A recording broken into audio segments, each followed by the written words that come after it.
Welcome back, Aj. Unfortunately, his Urdu is not. Good morning. Assalamu alaikum. Assalamu alaikum. Good morning. Good to have you on the show. Thank you very much for spending time. Neville is, as I was telling you in Urdu earlier, that he's a career counselor. He's a career strategist, I would say. He makes strategies how to build upon your own capacity and skills for a successful career. And to me, when I was a child, Neville, my father was never focused on what I will achieve as a degree. He was always focused on what I will become as a human. And that, I think, helped me because I am not a degree person. I could not acquire big degrees in my life. But I think I accomplished pretty much. Well, I think you have, actually. We can probably see you have. So how would you rate my father in comparison to usual fathers and mothers? That is the best advice you can ever give anybody, because degrees are great because they show that you can develop your own personal skills, your research skills, and you can be what you want to be. But really, as a young person, you should be growing up being the best you can be. So whatever you do, be a can-do person.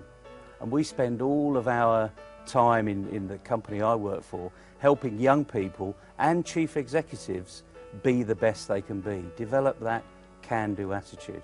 So how would I know that I have this particular skill which can help me later on in my career? Well, developing that... Is there a blood test? Do I go to a... Well, the interesting thing is, some of my speeches, I actually show a vial of aftershave, and I say that is the most expensive leadership vial you could ever buy, because if you could spray it on every day and smell it as you go through the day, then it would remind you perhaps of having that can-do attitude. So you have something behind me that says stop wishing, start doing. I would say start can-doing. We have it right there. You certainly do. It's a fantastic thing. When I first came into the studio and saw that, I just smiled. It made my day, actually. So everyone sees that every day of the week on your show. Yeah. That's a great reminder. Start can-doing. All right. So what is the job market these days looking for, particularly in Pakistan, but also globally? And as an employer, am I not looking for good grades, educational career grades, and good degrees? What am I looking for? Because there's a huge supply of young people that have got good grades, employers, not just in Pakistan but globally, are looking for more. And there's a guy, one of the richest persons in the world, called Warren Buffett. He was asked, what do you look for in a new young person? And he said, I look into their eyes. I look for the passion. I look for what else they're going to give me. And what else they're going to give me is by what else have they done? You know, have they, as a very young age, as a 4-year-old, we have this can-do attitude. We're constantly asking questions. When we go on holiday, are we nearly there yet? Can I have something to eat? Is there anything to drink? They're constantly asking questions. So a child who's asking a lot of questions is showing his ability and capacity and skill to become a can-do. A can-do person. Absolutely, because they want answers. And it's simple answers. You know, I'm hungry, I need to eat, okay? But as you progress, you keep that curiosity. And a lot of young people, by the time they got to 14 or 15, have lost that curiosity because they've been told, you can ask questions at the end, don't ask now. And parents say, you can't do this. You're not allowed to do this. That. Exactly. And although that's convenient, we're expediting the opportunity. If you keep encouraging a child to be curious, to keep asking questions, you're keeping them in that can-do arena. And that's what we really should be doing.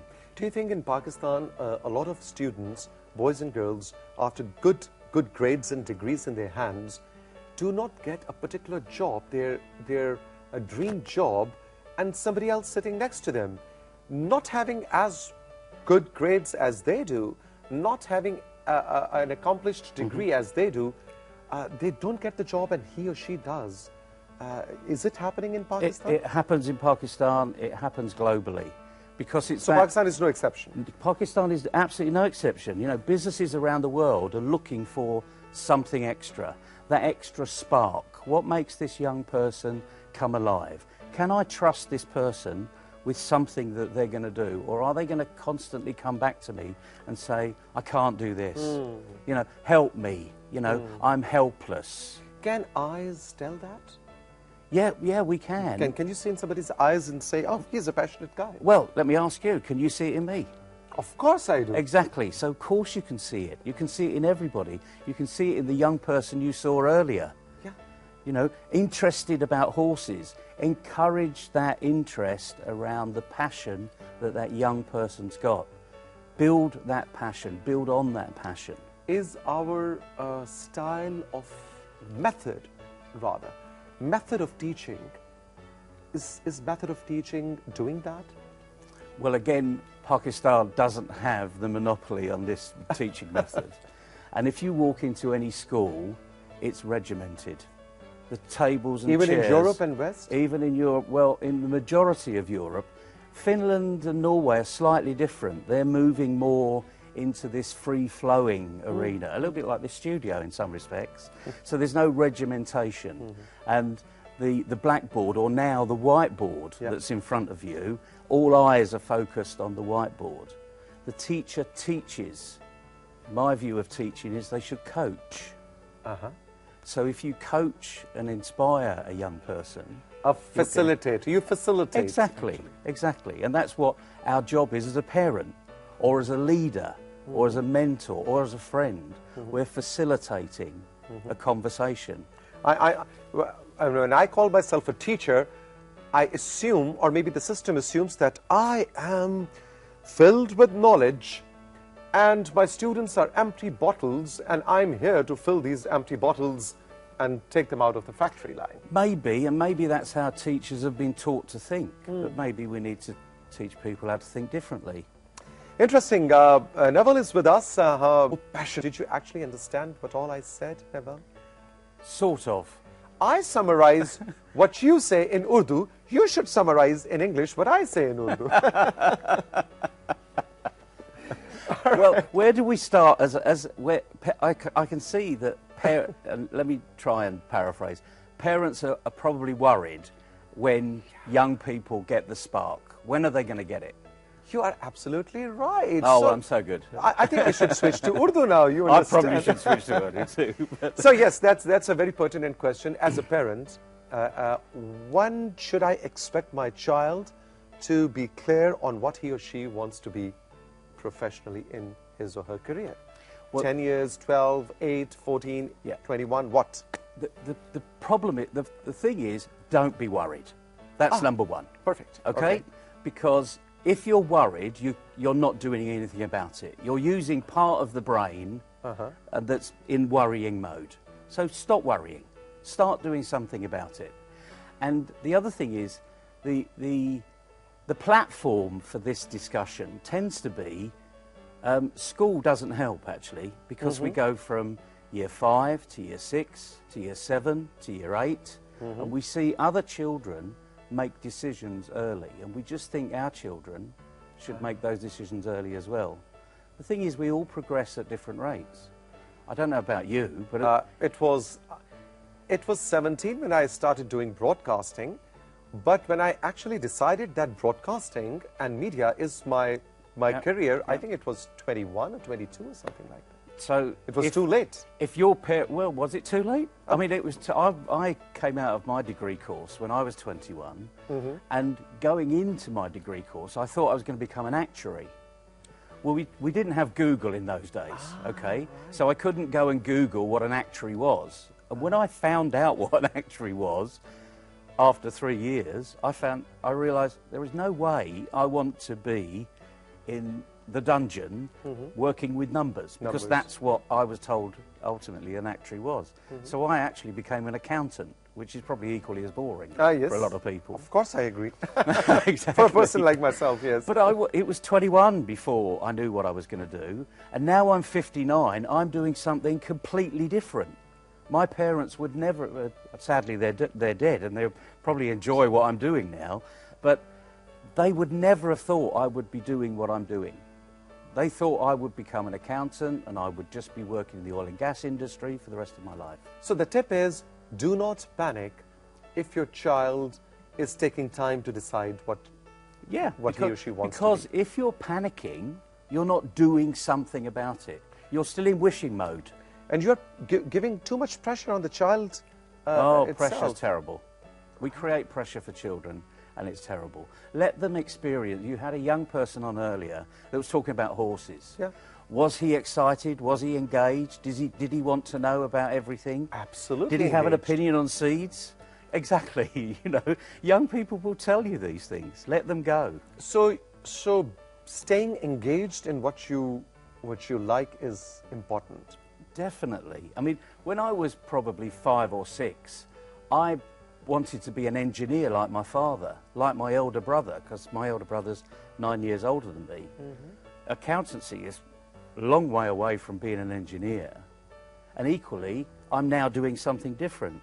So you can actually do whatever you want to do. I'll minimize you right there for a moment, and I'll just like to explain in Urdu what we have been talking about until now. दो चीज़ें बहुत important naval की बात में अभी तक साथियों निकल के सामने आई हैं. एक तो ये कि अगर आपका बच्चा या बच्ची वक्त ले रहा है, टाइम ले रहा है डिसाइड करने में कि उसने ज़िंदगी में क्या करना है, उसने अकाउंटेंट बनना है, उसने एक टीवी शो होस्ट बनना है, उसने एक्टर बनना है, उसने पायलट बनना है, उसने एक शेफ बनना है, उसने एक ड्राइवर बनना है, उसने कारपेंटर बनना है, कुछ भी बनना है, उसको करियर की चॉइस में कोई लिमिट ना रखें कि तुम 15 साल के हो गए और अभी तक तुम्हें पता ही नहीं कि तुमने क्या करना है. प्रेशर नहीं डालना बच्चे के ऊपर. नेवल ने 21-22 साल की उम्र में, मैंने 17-18 साल की उम्र में ये फैसला किया था कि हमने ज़िंदगी में क्या करना है. सो नो प्रेशर्स, इसलिए कि वही बात है कि आप उसके अंदर के इम्कानात को निकल के सामने नहीं आ दे सकते. Now I would like to talk to you about, I was going through your profile and your work, by the way, interesting work, and especially the kind of work you're doing in countries like Pakistan by traveling around the world and talking to people like us. It's really commendable. What is behavioral waste? I mean, we have been, in Pakistan, we are struggling with actual waste, littering and waste and how to manage waste. So you are telling us about another waste that we have to manage. What is that? Well, actually, behavioural waste is the forerunner to waste. So no one wants waste, do they? Manufacturing companies don't want to create waste. Oil and gas companies don't want to create waste. Nobody wants to create waste. Of course and yet, most waste comes from behaviour. It's what happens between these things here, the 5 inches between our ears. And over the years, we generate a lot of information, worry, young parents worry, they put pressure on children. That's waste. Why put pressure on people when actually let them do something? How is that waste? We'll talk about after a short break. Behavioral waste के ऊपर अब बात शुरू हुई है, और interesting कि जो pressure है वो भी एक तरह का waste है. ये कैसे waste है, और institutional waste या industrial waste या पर्सनल वेस्ट या सोसाइटल वेस्ट, ये सारी क्या बला है, ये हम नेवल से जानेंगे. एक छोटा सा मशहूरिया ब्रेक, अभी मिलते हैं, रहिए हमारे साथ.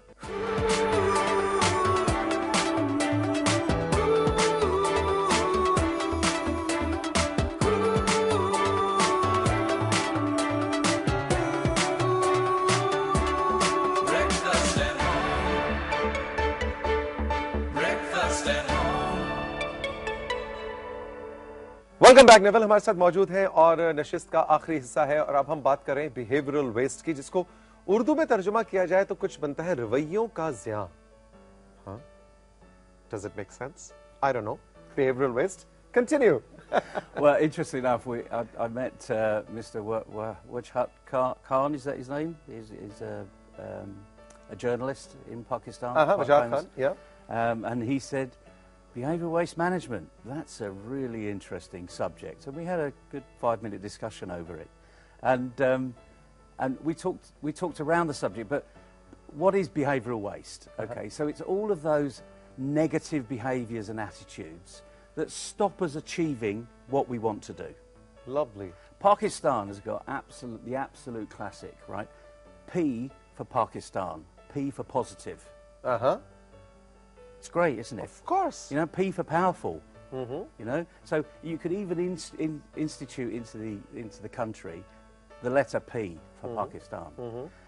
But what waste have we got? What behavioural waste have we got in Pakistan? The interesting thing is, I've been travelling a lot recently, and I've been to Pakistan many, many times. 3-lane highway, 6 lanes of cars. If you've got motorbikes, you've got another 4 lanes. Of course. That's us. That's Pakistan.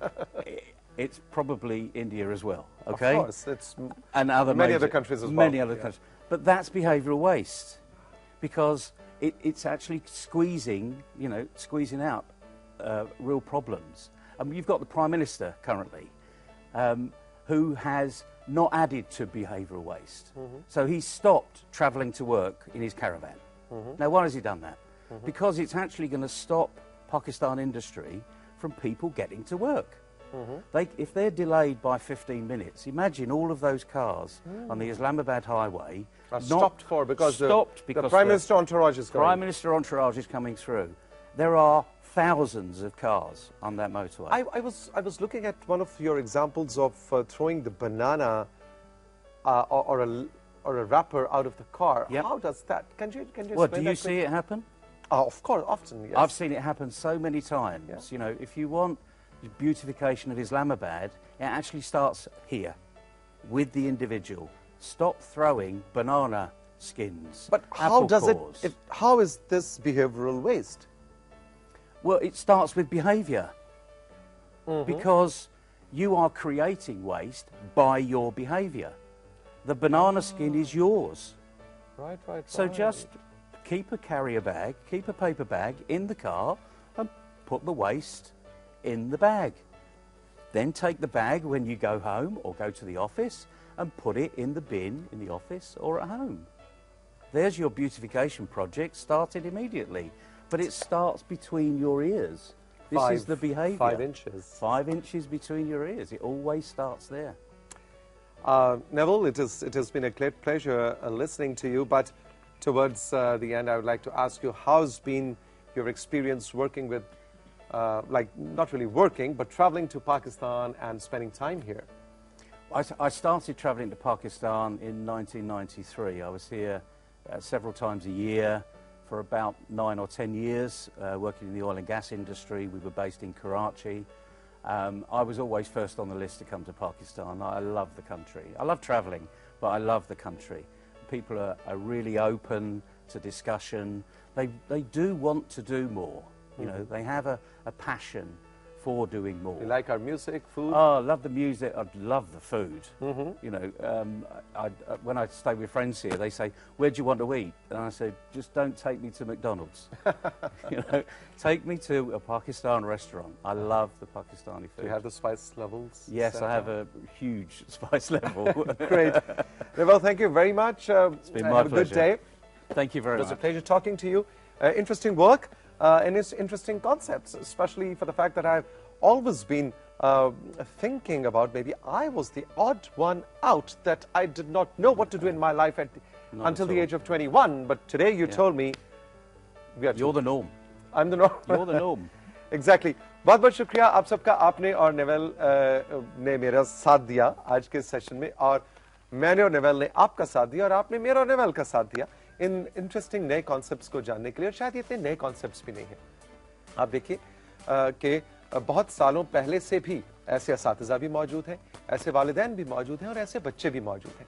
हम ये नहीं कह रहे कि तमाम असातिज़ा और तमाम वालिदैन और तमाम बच्चे जो हैं वो उस रैट रेस का हिस्सा बन चुके हैं। Degree degree degree, number number number, A+, B+, A+, 75%, 82%। इस रेस के अंदर बहुत से लोग बहुत सालों से निकल भी चुके हैं। हमें ये देखना है कि हमने अपने बच्चे को एक अच्छा कामयाब इंसान कैसे बनाना है, सिर्फ अच्छा कामयाब डिग्री लेने वाला नहीं। इस बारे में जरूर सोचिएगा, अपना बहुत सा ख्याल रखिएगा। जिंदगी ने दी इजाजत, तो कल फिर इसी टाइम पे, इसी चैनल पे, इसी स्क्रीन पे आपसे फिर मुलाकात होगी। रब राखा।